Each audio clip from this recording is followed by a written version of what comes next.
সমন্বয়করা নতুন দল করছে। নতুন দলের কাজ কি? নতুন দলের কাজ হচ্ছে সংস্কার করা। আর সংস্কার করলে আপনি কি পাবেন? আপনি হচ্ছে এমন এক দেশ পাবেন যেই দেশে স্বামী স্ত্রীর কখনো ঝগড়া হয় না, প্রেমিক প্রেমিকার সাথে বা প্রেমিকা প্রেমিকের সাথে কখনো চিট করে না, পাওনা টাকা চাওয়ার আগে পাওয়া যায়, বিদেশ যাত্রায় কোনো ঝামেলা থাকে না।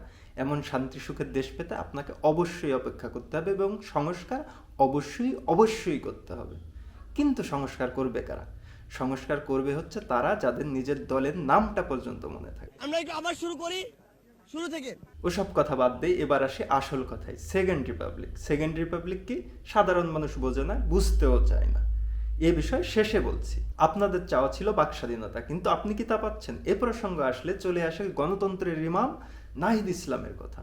তিনি এতটাই সৎ যে তার স্যালারি স্টেটমেন্ট তিনি ফেসবুকে প্রচার করে দিচ্ছেন, সততার মূর্ত প্রতীক। কিন্তু ভাই, স্যালারি অ্যাকাউন্টে কি কেউ ঘুষ নিতে চায়? আপনি যদি একজন সরকারি কর্মচারী পিয়নকেও বলেন, ভাই আপনাকে কয় টাকা ঘুষ দিতে চাই, আপনার স্যালারি অ্যাকাউন্ট নাম্বারটা দেন, সে দিবে না। কারণ এই সব অ্যাকাউন্টে বড় অঙ্কের লেনদেন করাই যায় না, ব্যাংকের পলিসিতেই পড়ে না। তারপরে ধরলাম তিনি অনেক সৎ, কিন্তু তিনি তো ছিলেন উপদেষ্টা, তথ্য উপদেষ্টা। এইখানে তিনি কি করছেন? বাংলাদেশের যত মিডিয়া সবই সমন্বয়কদের গুণগান, সরকারের গুণগান এবং তার গুণগান, এই ছাড়া তাদের কোনো কথাই নেই। আর তাদের বিরুদ্ধে যদি কেউ বলতে চায়, সে হচ্ছে স্বৈরাচারের দোসর। এখন স্বৈরাচারের দোসর কি ভাই বাংলাদেশে দুই একজন? বাংলাদেশে কোটি কোটি মানুষ আওয়ামী লীগের সমর্থন, শেখ হাসিনার ভক্ত, শেখ মুজিব তাদের আদর্শ।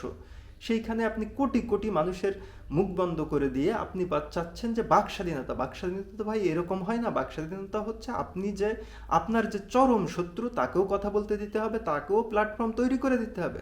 তাহলে না বাক স্বাধীনতা। শুধু আপনার কথা বলবেন আর সবাই শুনবে, এটা কি বাক স্বাধীনতা বলে? এখন আসি গণতন্ত্রে।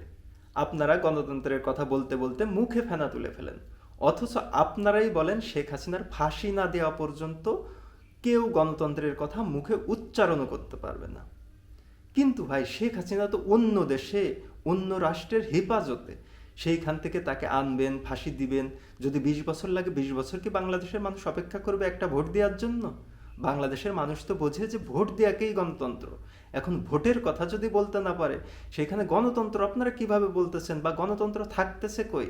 আপনারা সরকারে থাকবেন, আপনারা মানে রাষ্ট্র নিয়ন্ত্রণ করবেন আর সবাই দেখবে, এইটাই কি গণতন্ত্র? মানে আপনাদের জয় হলো গণতন্ত্র আর আপনারা সাইড বেঞ্চে গেলেই সেটা গণতন্ত্রের বাইরে চলে গেল? এইটাই কি আপনাদের চাওয়া বা এইটাই কি আপনাদের নীতি? এবার আসি প্রথম প্রসঙ্গে। আপনারা সংবিধান সংস্কার করতে চান, আর সংবিধান সংস্কার করলে হবে হচ্ছে সেকেন্ড রিপাবলিক। এখন সেকেন্ড রিপাবলিকের জন্য দরকার গণপরিষদ নির্বাচন। এখন গণপরিষদ নির্বাচন কি সাধারণ মানুষের মগজে ঢোকে না, তারা বুঝতেও চায় না বা বুঝতে চাইবেও না। কিন্তু সংবিধান সংস্কার করে যদি দেশের উপকার হয়, মানুষের উপকার হয়, আপনাদের উপকার হয়, তাহলে মানুষ কিন্তু সংবিধান সংস্কার নিয়েও কোনো আপত্তি করবে না। কিন্তু সংবিধান সংস্কার কতটুকু করবেন, কোথায় করবেন, কোন অংশে করবেন, সেইটা তো মানুষকে বোঝাই বলবেন। আপনাদের একটাই কথা, বাংলাদেশের সংবিধান দুর্নীতিকে প্রশ্রয় দেয়, বাংলাদেশের সংবিধান স্বৈরাচারকে প্রশ্রয় দেয়। কিন্তু বাংলাদেশের সংবিধানে কি এইগুলা লেখা আছে? ভাই, একটা দেশের মানুষ যদি ভালো হয়, তাহলে তার রাষ্ট্র সংবিধান সব কিছু ভালো হয়। কোনো চোর যদি চুরি করে, ডাকাত যদি ডাকাতি করে, ছিনতাইকারী যদি ছিনতাই করে, সেটা কিন্তু সংবিধানে লেখা থাকে না। তারা সংবিধান মেনে, আইন মেনে করে না, তারা সংবিধানের আইনের বাইরে যেয়ে করে।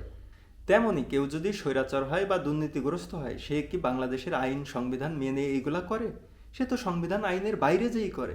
আর বাংলাদেশের আইনে, সংবিধানে বহুবার বলা আছে যে এগুলো অন্যায় কাজ, এগুলো ভুল কাজ, এগুলো করা যাবে না, কিন্তু তারপরেও তারা করে।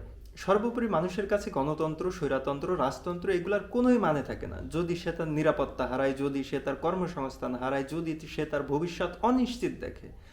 সুতরাং আপনাদের মানুষের ভাষা বুঝতে হবে, তাদের ভাষায় কথা বলতে হবে। এই যে সেকেন্ড রিপাবলিক, এই যে গণপরিষদ নির্বাচন, এই যে সংবিধান সংস্কার বা পীর বাবার দেওয়া ডায়লগ ইনকিলাব জিন্দাবাদ, এইগুলো কিন্তু মানুষ বেশি দিন ভালোভাবে নেবে না। তারা একসময় ঠিকই আপনাকে বলবে যে কোথা থেকে এলোরা, কি চায় এরা, কি বলে এরা।